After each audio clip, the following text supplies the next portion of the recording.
What if I told you that the wealthiest family in history made their fortune not through invention, conquest, or natural resources, but through something most people still do not fully understand? Most historians point to oil barons, tech moguls, or medieval monarchs when discussing extreme wealth. They measure in billions, sometimes hundreds of billions. But there was a family whose peak wealth, adjusted for economic power and relative share of global GDP, may have exceeded $1 trillion in today's terms. The Rothschilds did not discover gold mines or build factories. They built something more valuable: a system, a network that turned information into capital, capital into political influence, and political influence back into more capital. Between 1815 and 1914, they financed empires, decided which governments could wage war, and operated a private intelligence network faster than any official state system. The usual explanation is that they were simply brilliant bankers. That explanation is not wrong, but it misses how they actually created wealth at scales that would not be matched until the age of oil and technology.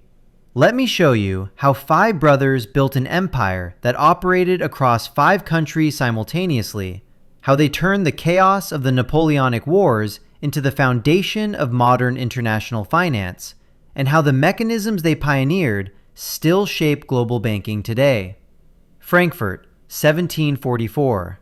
Mayer Amschel Rothschild was born in the Jewish ghetto, a walled district where Jews faced strict curfews, occupational restrictions, and legal segregation. The Holy Roman Empire permitted Jews to work in only a handful of professions. Money lending and trading were among the few options. Mayer's father was a money changer and trader in silk, coins, and antiques. This was the world into which the Rothschild fortune would emerge, marginalized, constrained, and built on financial services that Christian guilds prohibited their members from providing. By 1760, Mayer had established himself as a dealer in rare coins, a specialty that gave him access to European nobility who collected such items. Prince William of Hanau became a client in 1769. This connection was crucial. Prince William administered one of Europe's largest fortunes, managing funds for multiple royal houses. Through William, Mayer gained access to capital flows across Germany and beyond. The official story focuses on Mayer's skill with coins and his relationship with Prince William. That story is accurate, but it misses the structural insight that would define everything that followed. Mayer understood something that most merchants of his era did not. Information moved slowly, money moved even slower, and whoever could move both faster than competitors could extract value from the difference. In 1798, Mayer sent his 3rd son Nathan to Manchester, England. The official reason was to purchase textiles. The actual reason was to establish a beachhead in the world's emerging financial capital. By 1805, Nathan had moved to London and established N.M. Rothschild and Sons. Mayer's strategy was becoming clear. He placed his 5 sons across Europe's 5 major financial centers: Amschel in Frankfurt, Solomon in Vienna, Nathan in London, Karl in Naples, James in Paris. This was not just family expansion. This was the construction of a coordinated network operating across borders in an age when such coordination was nearly impossible. Think about what this meant in practical terms. In 1800, a letter from London to Vienna could take 2 weeks. Commercial information, political intelligence, and financial news traveled at the speed of horses and ships. But a family with trusted agents in every major city, using private couriers and coded messages, could move information days or weeks faster than competitors. This was the foundation, not just banking skill, a structural advantage in information flow that would prove more valuable than any single transaction. The stage was set. 5 brothers, 5 cities, 1 coordinated network, and a war that would let them prove the system worked. Here is what most people do not understand about how the Rothschilds actually made their fortune. The conventional narrative focuses on banking, loans, and financial acumen, all true. But the real mechanism was arbitrage, the practice of exploiting price differences between markets. And the Rothschilds did not just practice arbitrage in goods or currencies, they practiced it in information itself. During the Napoleonic Wars, from 1803 to 1815, European governments desperately needed money. Traditional revenue through taxation could not fund massive military campaigns. Governments issued bonds, promises to repay borrowed money with interest. But there was a problem. In an age of unreliable communication and constant military upheaval, investors had no reliable way to know if a government would win or lose, survive or collapse. The risk was immense. Most investors stayed away. The Rothschilds saw an opportunity. They began financing the British government's military operations. In 1814 alone, Nathan Rothschild in London arranged subsidies of approximately £600,000 to Britain's allies, equivalent to roughly £60 million today. But the real innovation was not the scale of the loans. It was how they managed risk across their network. When Nathan lent money in London, Solomon could secure Austrian bonds in Vienna. James could purchase French securities in Paris, and Karl could trade in Italian markets. If one government failed, the others might succeed. This was portfolio diversification before the term existed, operating across an international network in an era when most banks could barely operate across provincial borders. The logic was simple but powerful. Diversification reduces risk. Reduced risk allows larger positions. Larger positions generate larger profits. But here's the key question. How did they know which governments were worth backing? The answer returns to information. The Rothschilds built the fastest private intelligence network in Europe. They employed couriers who traveled dedicated routes. They used codes to protect sensitive information. They placed family members and trusted agents in positions where news would arrive first. When Wellington defeated Napoleon at Waterloo on June 18, 1815, Nathan Rothschild knew the outcome a full day before the British government received official confirmation. The popular legend claims Nathan used this knowledge to manipulate the London Stock Exchange, selling British bonds to create panic, then buying them back at reduced prices before the victory was announced. This version is likely exaggerated, but what is documented is this. Nathan was positioned to make enormous profits from advanced knowledge of the war's outcome, and his family's wealth increased dramatically in the immediate aftermath of Waterloo. By 1825, Nathan Rothschild was described in one London newspaper as the most powerful man in Europe, with more influence over British financial policy than the Chancellor of the Exchequer himself. Think about what this meant in practical terms. A single family operating across 5 countries had become essential to government finance. If you were a monarch in 1820 and needed to raise an army, fund a war, or stabilize your currency, you likely needed Rothschild approval. This was not just wealth. This was systemic leverage. The family did not merely participate in finance, they had become infrastructure. The pattern was unmistakable. Speed of information converted to financial advantage. Financial advantage converted to political access. Political access converted to more exclusive information. The cycle reinforced itself. And it was just beginning. This was not new. The Medicis in Renaissance Florence had operated a similar international banking network, placing family members across European cities and using superior information to outmaneuver competitors. But the Medicis operated primarily in peacetime, managing papal finances and mercantile trade. The Rothschilds built their system during an age of total war, when information was not just valuable, but potentially decisive. The parallel is striking. Both families used kinship networks to maintain trust across distance. Both leveraged information advantages into financial dominance. But the Rothschilds operated at a scale and speed the Medicis never approached, coordinating 5 branches simultaneously across a continent in constant upheaval. The system worked exactly as intended. By 1820, the Rothschilds were the preeminent banking family in Europe. But that was just the beginning. What came next would transform them from successful bankers into architects of the modern financial system itself. The scale of Rothschild operations between 1820 and 1870 is staggering when you look at actual records.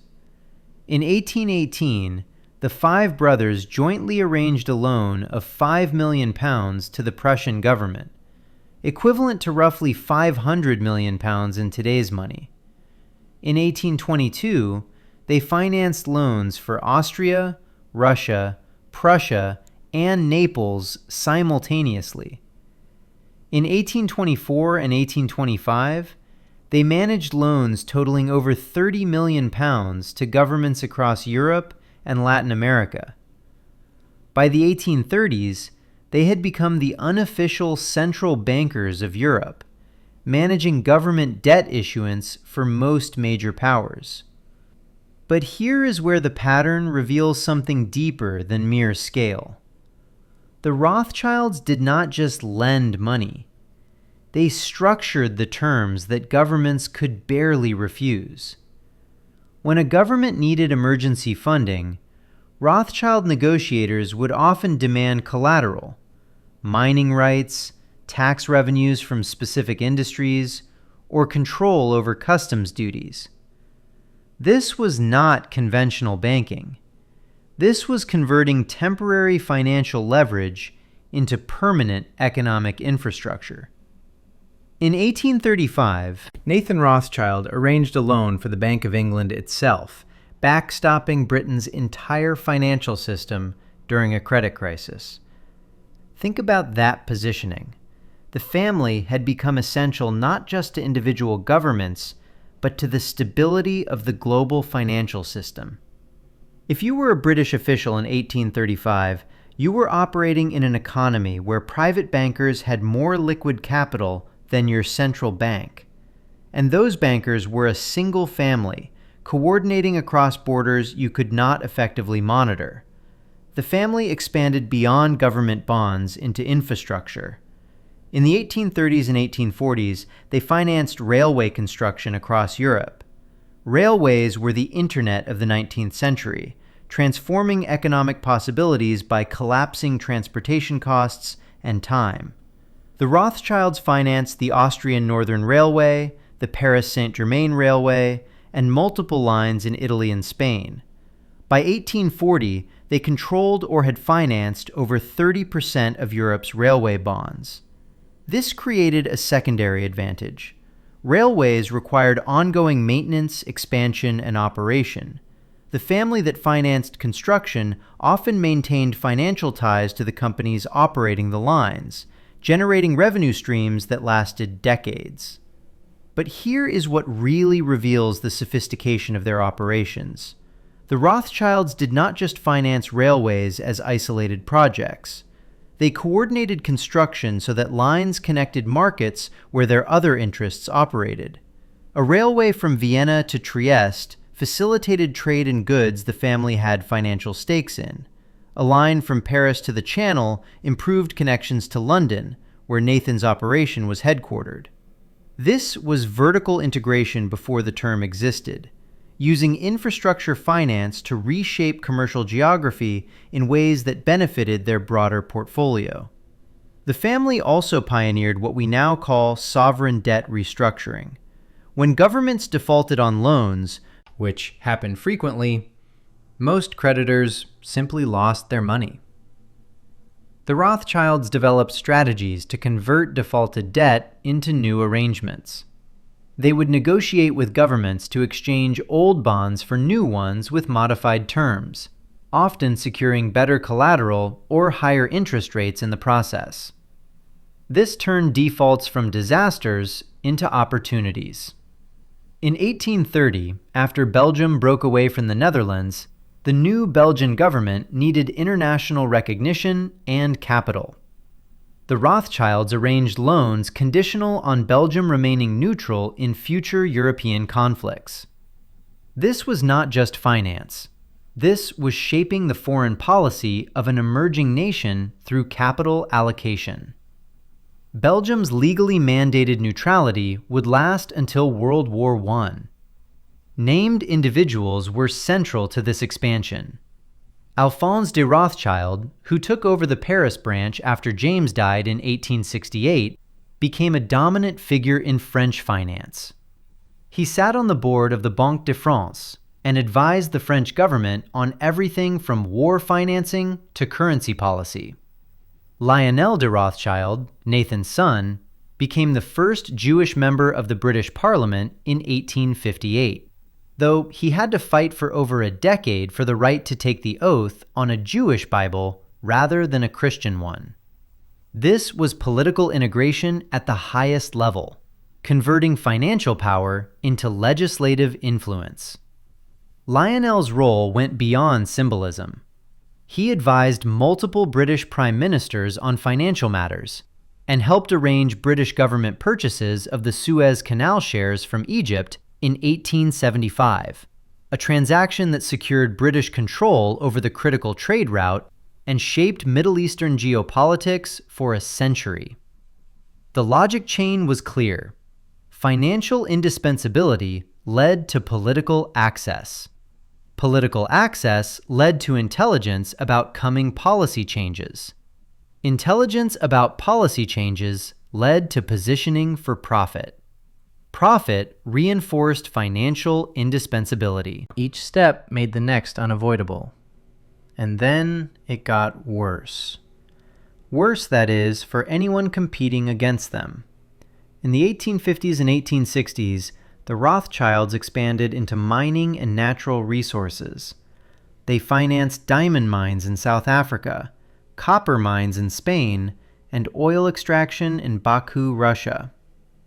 The Rio Tinto Mining Company, founded in 1873, was heavily financed by the Rothschilds and became one of the largest mining operations in the world. But here is where modern misconceptions often focus. Critics point to this era and claim the Rothschilds controlled everything, that no government could function without their approval, that they secretly manipulated all major events. This is exaggerated. Their power was real, but not unlimited. They faced competition from other banking houses, the Barings in London, the Morgans in America, the Warburgs in Germany. They lost money on failed ventures. They miscalculated political outcomes. What made them dominant was not omnipotence, but consistent superiority in a specific domain: coordinated international finance. They were better at it than anyone else for roughly 75 years. That advantage mattered enormously, but it was not magic and it was not total control. The family structure created both strengths and vulnerabilities. Operating across 5 branches required constant communication and coordination. Family members sometimes disagreed on strategy. The Paris branch often took more aggressive positions than the London branch preferred. Maintaining unity required explicit effort. They held regular meetings, circulated internal memos, and established protocols for dispute resolution. This was corporate governance before modern corporations existed, creating structures to manage a multinational operation that legally existed as 5 separate partnerships. From the perspective of a European government official in 1860, the Rothschilds looked like an unavoidable reality. If your nation needed to finance a war, stabilize currency, or build infrastructure, they were the most reliable source of capital.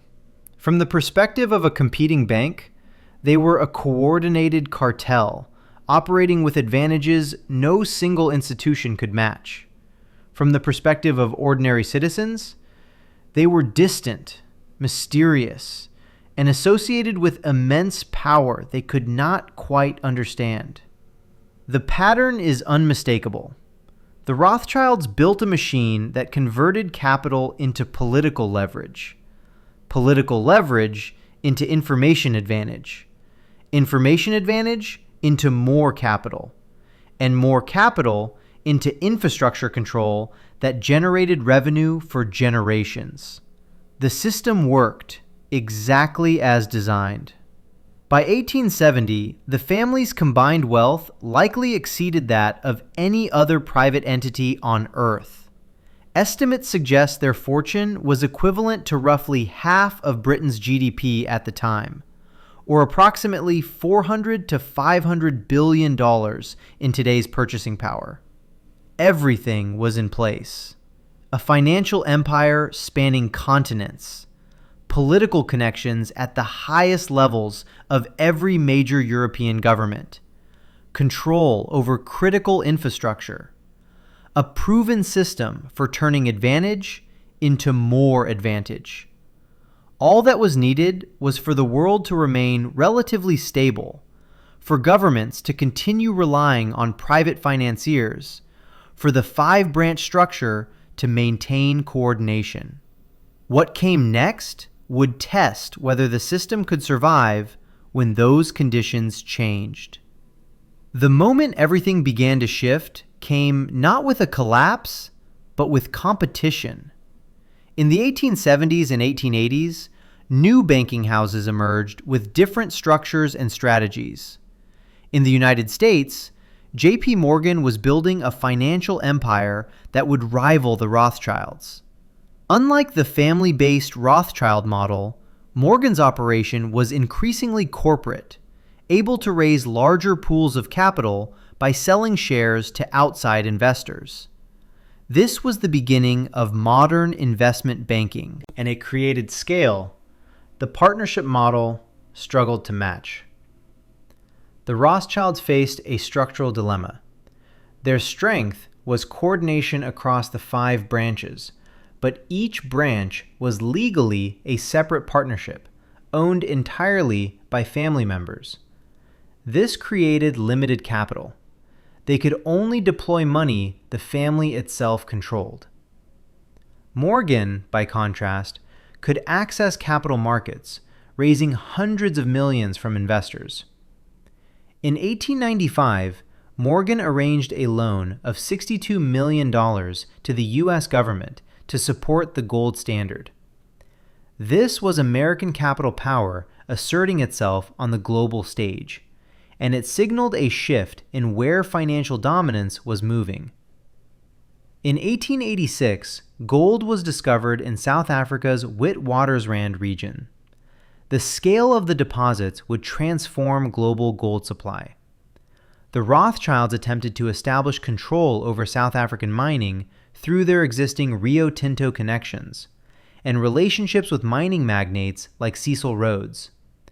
But they faced competition from the Oppenheimer family and other independent operators who were building their own empires. By 1900, the Rothschilds were major players in South African mining, but not dominant in the way they had dominated European government finance in the 1830s and 1840s. Then came the most significant change. Governments began developing alternatives to private finance. Central banks, which had existed in limited form, began to professionalize and expand.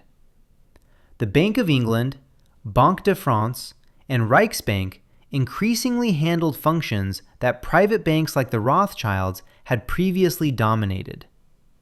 In 1900, if Britain needed to finance a military operation, it could turn to its own central bank rather than relying on private lenders. This did not eliminate the Rothschilds' role, but it reduced their indispensability. Think about what this meant in practical terms. For 80 years, the Rothschilds had been essential infrastructure. Governments had no viable alternative for large-scale international finance. By 1900, they were one option among several, still important, but no longer irreplaceable. The family's information advantage also eroded.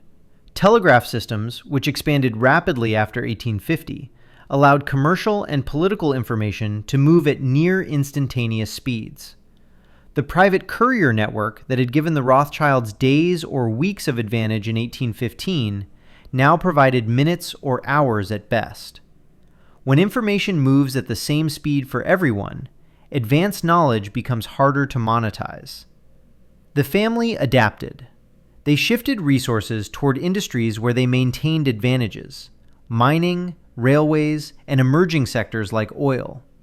They financed the development of Baku oil fields in Russia, which by 1900 produced roughly half of the world's oil supply. They invested in emerging technologies and maintained their position as respected financial advisors.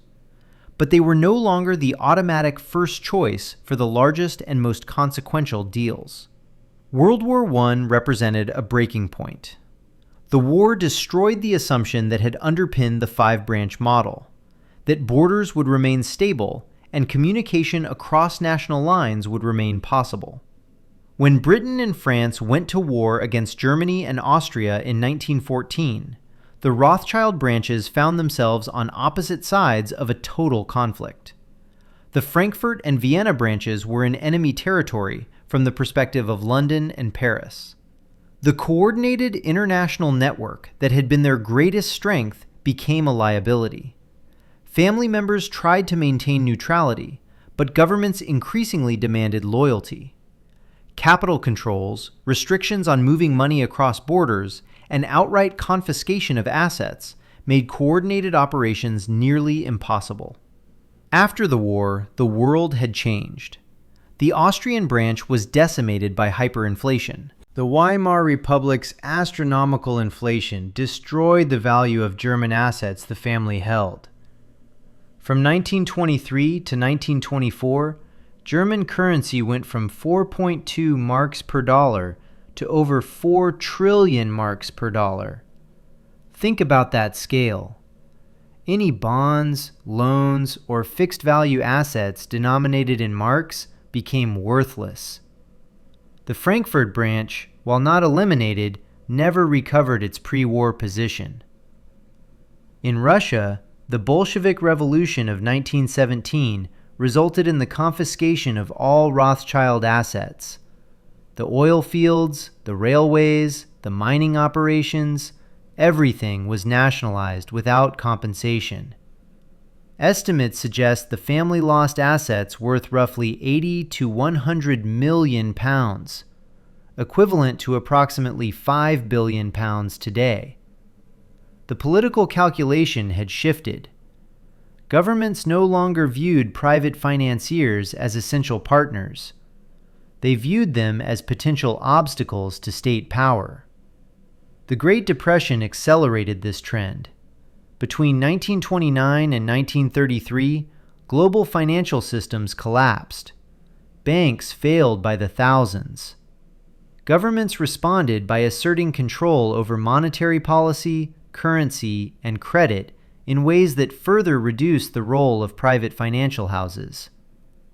The Rothschilds survived the Depression, but the era of banks as quasi-sovereign powers was ending. Governments increasingly viewed finance as too important to leave to private actors, especially private actors with international loyalties. Those responsible were not villains in some conspiratorial sense. They were governments responding rationally to the catastrophic failures of the early 20th century: 2 world wars, hyperinflation, and the worst economic depression in modern history. From their perspective, centralizing financial control made sense. From the Rothschilds' perspective, it was the systematic dismantling of the world their predecessors had built. The human consequences were real, but not uniformly tragic for the family. They remained wealthy, but their wealth was no longer exceptional in the way it had been. By 1945, the Rothschilds were rich bankers, not financial emperors. They were influential, but so were dozens of other families and corporations. The machinery that had generated their peak wealth, the coordinated international network leveraging information advantages and political access, no longer functioned. The world had moved on. So let us connect all the pieces. The Rothschilds built their fortune through a specific mechanism operating during a specific window of time. From roughly 1800 to 1870, they exploited a structural advantage. Coordinated international operations in an age when coordination across borders was nearly impossible for competitors. They used kinship to create trust, private couriers to create information advantage, and diversification to reduce risk. They converted financial power into political access, and political access back into financial opportunity. At their peak, likely between 1850 and 1880, their combined wealth represented a larger share of global GDP than any private fortune before or since, when adjusted for relative economic scale. Estimates placing their peak wealth equivalent to $400 billion to $1 trillion today are plausibly grounded in their documented holdings and the ratio of their wealth to total European economic output. But the system that created that wealth depended on conditions that did not last.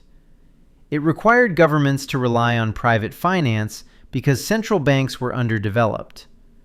It required communication to be slow enough that private networks could create meaningful information advantages. It required borders to be stable enough that assets in one country could support operations in another. When those conditions changed, the Rothschilds adapted, but could not maintain their exceptional position. Today, the Rothschild banking operations continue. The firms bearing the family name manage wealth, advise on mergers and acquisitions, and maintain a presence in global finance. But they are mid-tier players in a world dominated by Goldman Sachs, JP Morgan Chase, and sovereign wealth funds managing trillions of dollars. The mechanisms that made them exceptional in the 19th century, information networks, political access, and coordinated international operations, are now standard practice for any major financial institution. The parallel to modern finance is both clear and instructive. The Rothschilds pioneered portfolio diversification, central bank cooperation, infrastructure finance, and sovereign debt restructuring. These are now fundamental to global finance. They did not invent banking. They invented modern international banking. The tools they developed to build their fortune are the same tools that now make them unremarkable by comparison to contemporary institutions. Just like the Medici model gave way to the Rothschild model, the Rothschild model gave way to corporate investment banking and sovereign wealth management. The pattern repeats. Innovation creates advantage, advantage generates wealth and power, but that wealth attracts competition and adaptation. And eventually, the innovation becomes standard practice, eliminating the initial advantage. The pattern never lies. Named institutions that still reflect Rothschild influence include Rothschild & Co., the modern corporate descendant of the banking operations, which manages roughly 100 billion euros in assets today. The Edmond de Rothschild Group operates separately, focused on private banking and asset management. These are successful firms, but not dominant ones. Compare that to BlackRock's $10 trillion in assets under management, or the $30 trillion balance sheet of the US Federal Reserve. The scale has moved beyond what family partnerships can match. The direct line from historical events to present reality is straightforward. The financial infrastructure the Rothschilds helped build, international bond markets, central bank coordination, infrastructure finance, commodity trading, these systems now operate at scales that dwarf what the family achieved. They helped create the framework, but the framework grew beyond their control. What remains is a name associated with historical wealth, persistent conspiracy theories that the family continues to reject and that serious historians dismiss, and a handful of financial institutions managing wealth for clients. From the perspective of someone in 1860, the Rothschilds looked like permanent fixtures of the global order. From our perspective, they were participants in a transition. They helped move finance from localized, relationship-based lending toward international, systematic capital markets. They were not the endpoint. They were a step in an evolution that continues today.